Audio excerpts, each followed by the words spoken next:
Teoría de las relaciones internacionales, el constructivismo y el marxismo.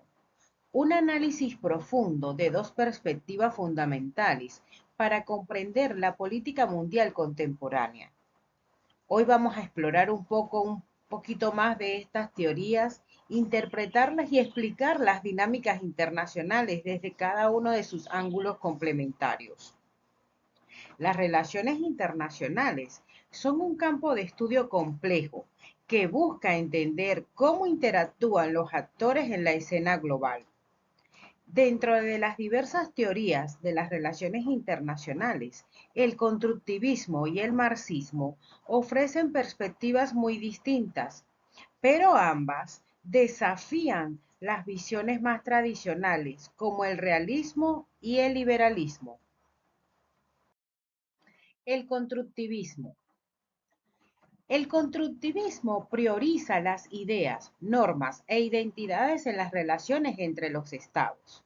Rechaza la visión estática del mundo y defiende que la realidad internacional es una construcción social.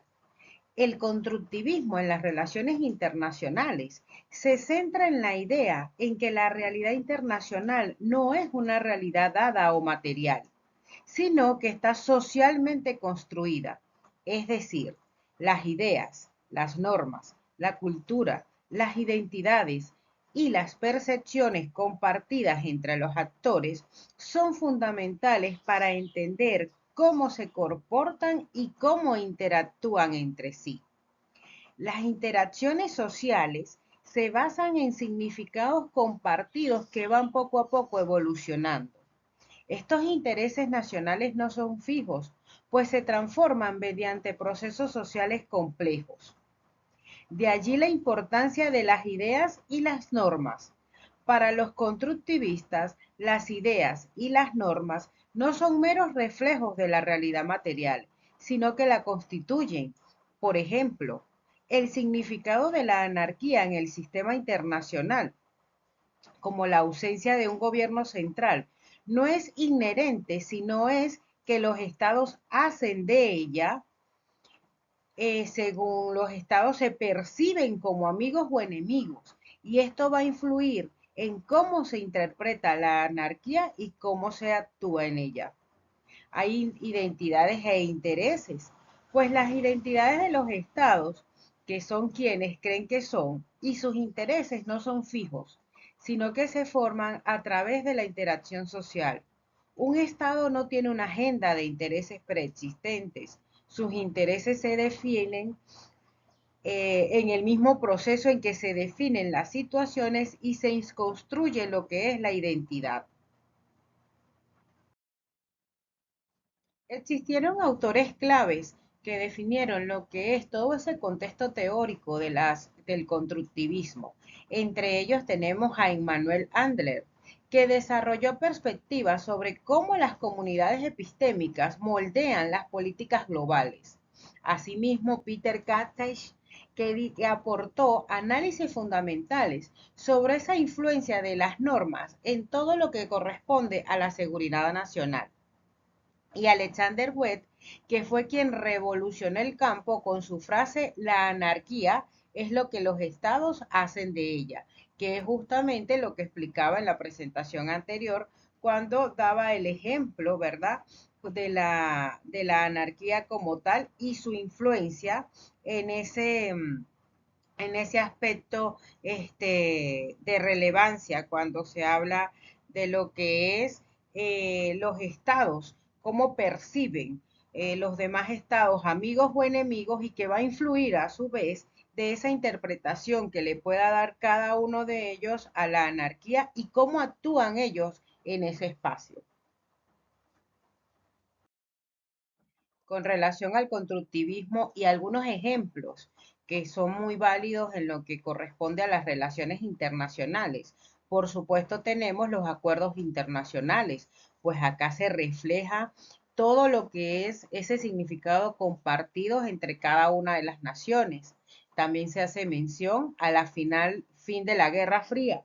Aquí pues hay una transformación de identidades e ideas, no solo por poder material, sino que abarca muchos más temas y más dinamismos con relación justamente a lo de la Guerra Fría. También está la evolución de alianzas, que es esa reinterpretación de amenazas y amistades entre naciones que se va a dar justamente para la interpretación, ¿verdad?, de cómo se actúan en cada uno de esos espacios. Y que es que a través de esa interacción, los actores pueden cambiar sus identidades, sus intereses, y esto a su vez significa que las estructuras sociales no son estáticas y que a su vez pues se van a ir transformando a través del tiempo.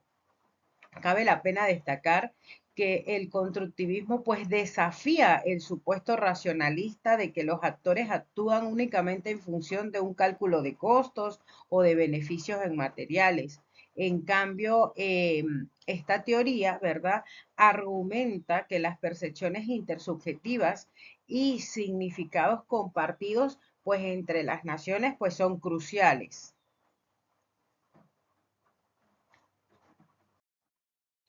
Con relación al marxismo, pues el marxismo, ¿verdad? Tiene aspectos relevantes que vale la pena destacar, como sus estructuras económicas, la lucha de clases, la dependencia económica. Las relaciones entre los estados reproducen patrones de dominación y subordinación en consideración a esas dependencias económicas.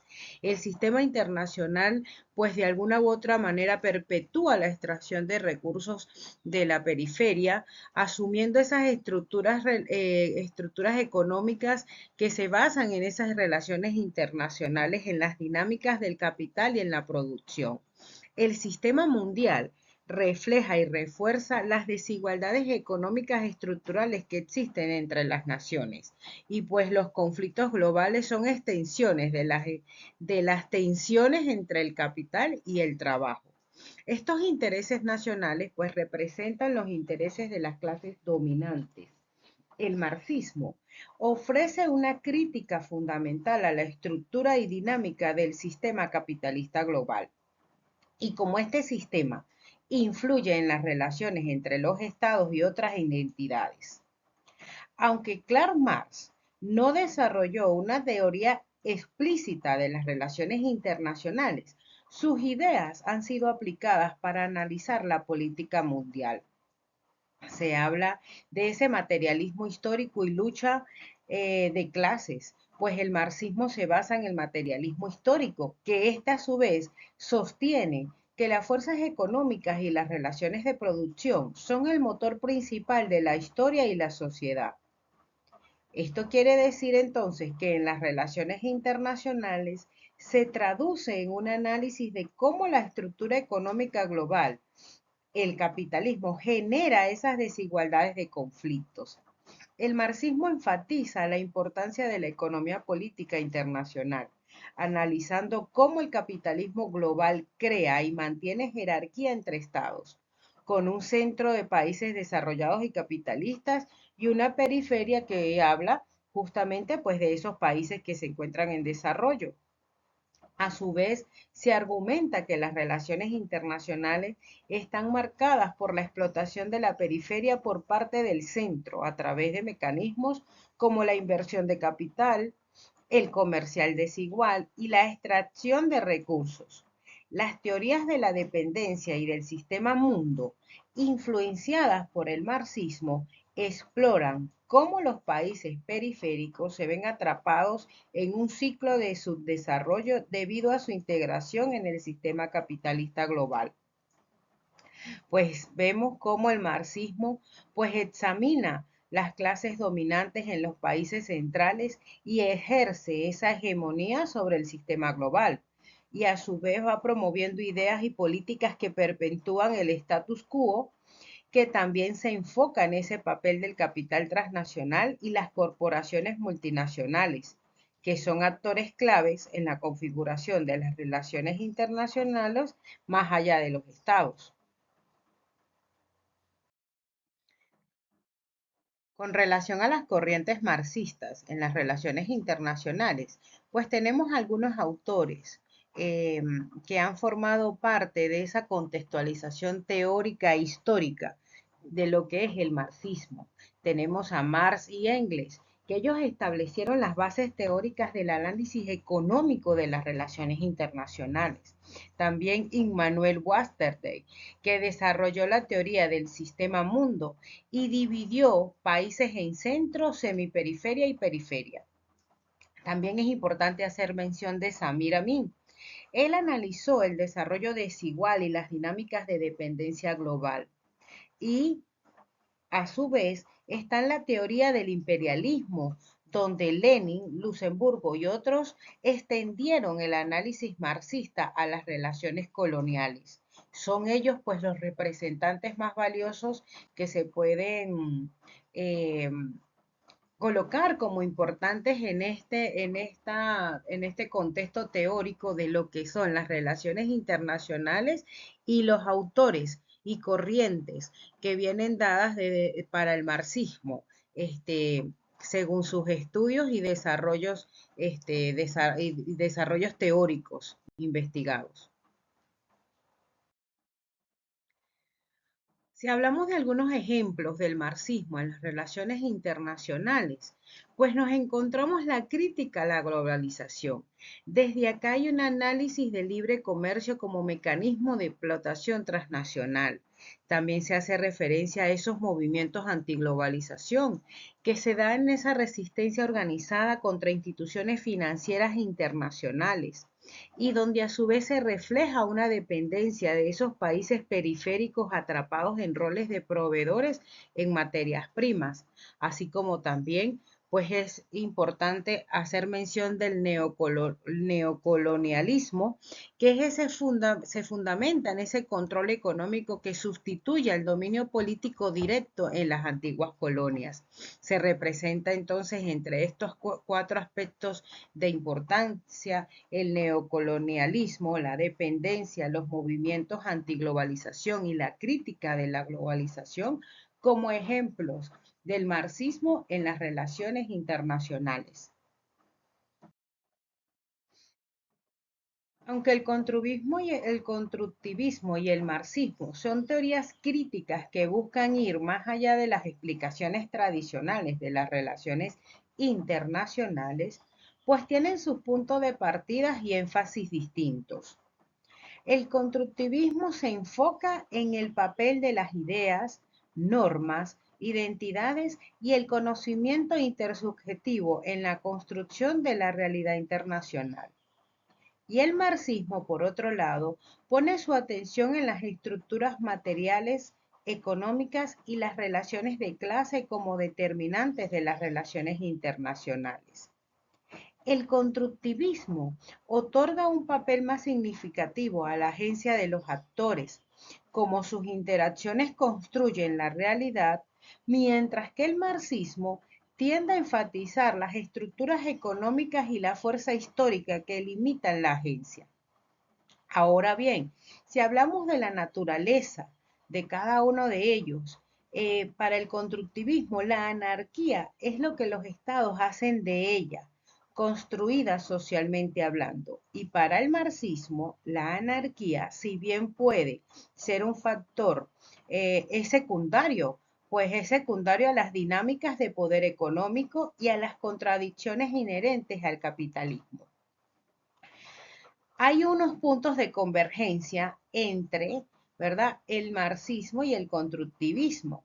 Y estos puntos de convergencia los avala lo que es las críticas a las teorías tradicionales, pues ambas teorías critican las limitaciones del realismo y del liberalismo, que a su vez tienden a ver a los estados como actores unitarios y relacionales a un sistema persistente, llamados también racionales. Hay un énfasis en la construcción social, tanto para el constructivismo como para el marxismo, y que reconoce a su vez esa realidad internacional que no es natural, sino que es dada de un resultado de procesos sociales e históricos. El constructivismo lo hace a través de las ideas y de las interacciones, y el marxismo a través de las relaciones de producción y de poder. Ambas teorías ven la posibilidad de cambio en el sistema internacional, El constructivismo sugiere que el cambio puede ocurrir a través de la transformación de ideas y normas. Y el marxismo postula que el cambio radical, es decir, una revolución, es necesaria para superar las contradicciones del capitalismo. Ambas teorías critican ese sentido contradictorio a lo de que es del capitalismo. Estas son teorías críticas en el sentido de que buscan exponer y desafiar las suposiciones subyacentes y las estructuras de poder que dan forma a las relaciones internacionales. Es importante destacar que mientras el constructivismo nos ayuda a entender cómo las ideas y las interacciones sociales moldean el mundo que percibimos, el marxismo nos ofrece un lente para analizar cómo las estructuras económicas y las luchas de clase influyen en las dinámicas del poder global. Se destaca entonces como relevancia actual y conclusiones de este tema, como lo es las teorías de las relaciones internacionales, pero específicamente el constructivismo y el marxismo, que hay aspectos como la crisis climática, que es analizable desde normas globales y emergentes y desigualdades económicas estructurales, como la globalización digital, con nuevos espacios para construcción de entidades y habilidades y concentración de este capital, y los movimientos sociales desafían tanto significados establecidos como estructuras económicas dominantes. Entonces, en este campo o en este estudio complejo que busca entender cómo interactúan los actores internacionales o globales, tanto la teoría, tanto estas dos teorías como las dos teorías que ya hemos desarrollado, pues eh, ofrecen diferentes perspectivas, pero desafían a su vez cada una de los criterios y visiones que tienen para llevar a cabo pues contextos teóricos de relevancia que son el ente para analizar toda estructura organizativa y económica de lucha que influyen en lo que es el derecho internacional.